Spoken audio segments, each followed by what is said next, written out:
programang ito ay rated SPG. Striktong patnubay at gabay ng magulang ang kailangan. Maaaring may masiselang tema, lengguwahe, karahasan, sexual, horror o droga na hindi angkop sa mga bata. Makakalaya na ba si Moira? Maisalba kaya nila ang buhay ni Dax? Ano ang gagawin ni Zoe? Magandang araw at eto na nga tayo sa ating pinakaabangang tagpo sa Abot Kamay na Pangarap. Welcome to my channel. Please don't forget to like, comment, and click the bell button para lagi kayong updated sa aking mga videos. Samantala, nagtagumpay nga si Moira sa pinagawa niyang ipatumba si Dax sa mga tauhan ni Ninang. Napuruhan si Dax at tinamaan sa ulo ng baril at si Annalyn naman ay daplis lang sa kanyang braso. Agad tinulungan ni Michael at Regan si Annalyn na makita na lang parehas nakahandusay ang dalawa. Sugatan si Annalyn na agad naman inalalayan ni Regan. Nakita ni Annalyn si Dax na may tama sa ulo kaya ipinag-alala niya ito at kailangan madala agad sa hospital. Sinabihan ni Annalyn si Michael na agad tumawag ng ambulansya dahil hindi pwedeng mamatay si Dax dahil tuloy nang makakalaya si Moira. Nataranta naman si Michael at agad tumawag ng ambulansya para maagapan nila si Dax. Pagdating sa Apex, sinalubong agad sila ni Nurse Karen at Nurse Ivan na makita nila si Annalyn na sugatan. Sabi ni Annalyn na okay lang ako, si Dax ang intindi ninyo dahil nabaril siya sa ulo. Dinala agad nila si Dax sa emergency at kailangan nila itong maoperahan agad para matanggal ang bala sa ulo niya. May vital signs pa siya pero mahina na at pababa na ng pababa. Ikinataranta ito ni Annalyn at pinagmamadali na niya ang mga doktor na operahan na si Dax dahil may pag-asa pang mabuhay si Dax kapag naagapan nila ito. Dumating si Doc Ray at nakita niya si Annalyn na may sugat. Sabi ni Annalyn na okay lang ako, Doc. Yung pasyente po natamaan ng bala sa ulo niya. Kailangan tanggalin na po agad kasi nagde-decline na po ang mga vital signs niya. Kailangan na tayong mag-perform ng operation niya. Nakilala naman ni Zoe si Dax na siya ang pasyente na sinasabi ni Annalyn. Nagbigay ng instruction si Dr. Ray dahil siya na ang mag-oopera kay Dax at si Zoe at Dr. Menor na ang mag-a-assist sa kanya. Tulala si Zoe na nakatingin kay Dax at napansin ito ni Dr. Ray. Doktora Tanyag, are you okay? Sabi ni Zoe na yes, Doc. Pero kinakabahan si Zoe. Dinala na nila Doc Luke si Dax sa OR agad. Naiwan si Zoe dahil may tumatawag sa kanya. Hindi ito nagpalahata at pumunta sa isang sulok. Samantala, nakarating naman si Robert sa restaurant kung nasaan si Lynette at agad niya itong nilapitan. Tinanong niya kung okay lang siya. Sabi ni Lynette na okay lang siya at ang pinag-aalala niya ay si Annalyn dahil natamaan ito ng baril at dinala na sa hospital. Hindi na nag-aksaya ng oras si Robert at Lynette at agad silang umalis para puntahan si Annalyn sa Apex. Balitang-balita naman ang nangyaring barila na naganap sa isang restaurant. Binalita na may 3 nasugatan na pulis at may 1 napuruhan. Kasama si Annalyn at si Dax sa ibinalita. Pinaghihinalaan na si Moira ang may kinalaman sa nangyaring ito dahil konektado si Moira sa mga biktima. Ipinagtaka ni Zoe kung sino ang natawag sa kanya kaya nagpunta ito sa isang sulok para sagutin ang tawag. Sinagot niya ito at nalaman niya na ang mami Moira niya ang nasa kabilang linya. Sabi niya kay Zoe na alam niya na dinala si Dax sa Apex at ooperahan siya. Siya ang nag-utos na itumba si Dax kaya lang malakas ang kapit at hindi pa natuluyan. Inutusan ni Moira si Zoe na kailangan kasama siya na mag-oopera kay Dax para siguraduhin niya na hindi na makakalabas ng buhay si Dax sa operating room. Hindi naman makapaniwala si Zoe na ang mami Moira niya ang nag-utos na itumba si Dax.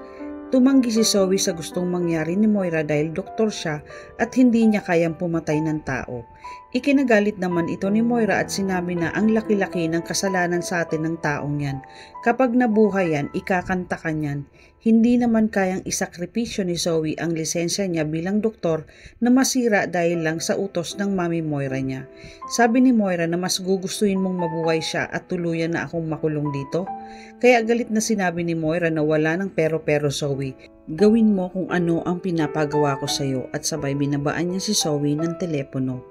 Napapaisip si Zoe kung susundin niya ba ang sinabi ng mami Moira niya. Bumalik na siya sa loob sa gagawin nilang operasyon kay Dax. Samantala sa East Ridge na panood ni Dr. Katie ang balita na nangyari sa restaurant kaya agad niyang hinanap si Carlos para sabihin ang nangyari. Nakita niya sa hallway si Doc Lindon at Carlos na nag-uusap, kaya agad niya itong nilapitan. Tinanong ni Dr. Katie kung nabalitaan na nila ang nangyari. Nasa balita ngayon na nagkaroon ng barilan sa isang restaurant at kasama si Annalyn at Lynette. Kinagulat ito ni Carlos na ano? Si Lynette? Kamusta? Sabi ni Dr. Katie na okay lang si Lynette pero si Annalyn may tama ng baril sa balikat niya at nasa kritikal na kalagayan daw si Dax Dacanay ang witness sa kaso ni Moira. Ang hinala nila ay si Moira ang may utos na itumba si Dax. Nagulat si Carlos dahil alam niya kapag namatay si Dax ay makakalaya si Moira. Naitanong ni Carlos kung nasaan si Lynette. Sabi ni Dr. Katie nasa Apex sila ngayon. Kaya dali-daling umalis si Carlos para puntahan si Lynette kasunod na rin si Doc Lindon. Samantala nakarating na din si Robert at Lynette sa Apex at agad nilang hinanap si Annalyn para alamin kung okay na siya. Naabutan nilang ginagamot si Annalyn kaya agad pinuntahan ni Lynette si Annalyn. Niyakap niya ng mahigpit si Annalyn dahil sa sobrang pag-aalala ni Lynette. Sabi ni Lynette na okay ka lang ba anak? Sabi ni Annalyn na okay lang ako nay. Nadaplisan lang ako pero ang inaalala ko si Dax dahil may tama siya ng baril sa ulo at kailangan maoperahan at matanggal ang bala sa ulo niya. Hindi siya pwedeng mamatay. Dahil sinabi niya sa akin na kapag namatay siya ay makakalaya si Moira. Kaya po malakas ang kutob ko na yung lalaking gustong pumatay kay Dax ay inutusan ni Moira. Sabi naman ni Robert na nakakasiguro ka ba anak sa sinasabi mo? Kasi imposibleng si Moira ang mag-uutos nito. Alam naman natin na nakakulong siya. Sabi ni Annalyn na tay, walang pwedeng gumawa nito kundi si Ma'am Moira lang dahil sinabihan ako ng lalaki na si Dax lang ang sadya niyang patayin. At tinawagan din ako ni Lola na umalis na kami sa restaurant dahil may papatay kay Dax. Galit na galit si Lynette dahil alam niya na totoo ang sinasabi ni Annalyn. Sabi ni Lynette na ayaw talagang tumigil ng Moira na yan kahit nasa loob na ng kulungan siya. Kaya kailangan makausap ko siya kaya biglang umalis si Lynette at hinabol at hinawakan siya ni Robert sa kamay. Sabi ni Robert kay Lynette na saan ka pupunta? Sabi ni Lynette na pupuntahan ko si Moira. Alam ko siya na naman ang may gawa nito. Tingnan mo pati si Annalyn na damay pa. Hindi ko talaga mapapatawad ang babaeng yan. Pinakalma naman ni Robert si Lynette, huwag muna tayong magbintang.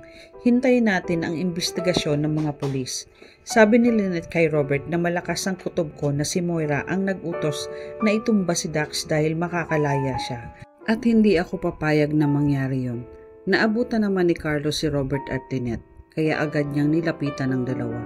Tinanong agad ni Carlos si Lynette kung okay lang siya at kamusta si Annalyn. Sabi ni Lynette na okay lang siya at ginagamot na si Annalyn. Nagtanong si Carlos kung ano ang nangyari. Sabi ni Lynette na nakipagkita ako kay Dax para tanungin ko kung sino ang tumutulong sa kanya. Naitanong ni Carlos kung bakit kailangan niyang malaman yun. Hindi ka dapat nakikipagkita sa kanya nang hindi ko alam. Sabi ni Lynette na alam kong may tinatago si Dax na ayaw niyang sabihin sa akin. Pero ngayon kailangan kong puntahan si Moira dahil siya ang may kagagawa ng lahat na muntik ng ikapahamak ni Annalyn. Sabi ni Carlos na huwag na, magpahinga ka na muna. Naiiyak na si Lynette sa galit. Maya-maya ay nagpaalam na din si Robert sa dalawa at pupuntahan niya na si Annalyn. Sumama na din si Doc Lindon kay Robert para makita niya si Annalyn at naiwan si Lynette at Carlos. Tuluyan na kayang mamatay si Dax? Susundin kaya ni Zoe ang inuutos ni Moira?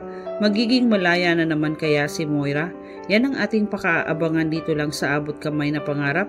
Huwag bibitiw at huwag kalimutan mag-subscribe. Maraming salamat po and God bless.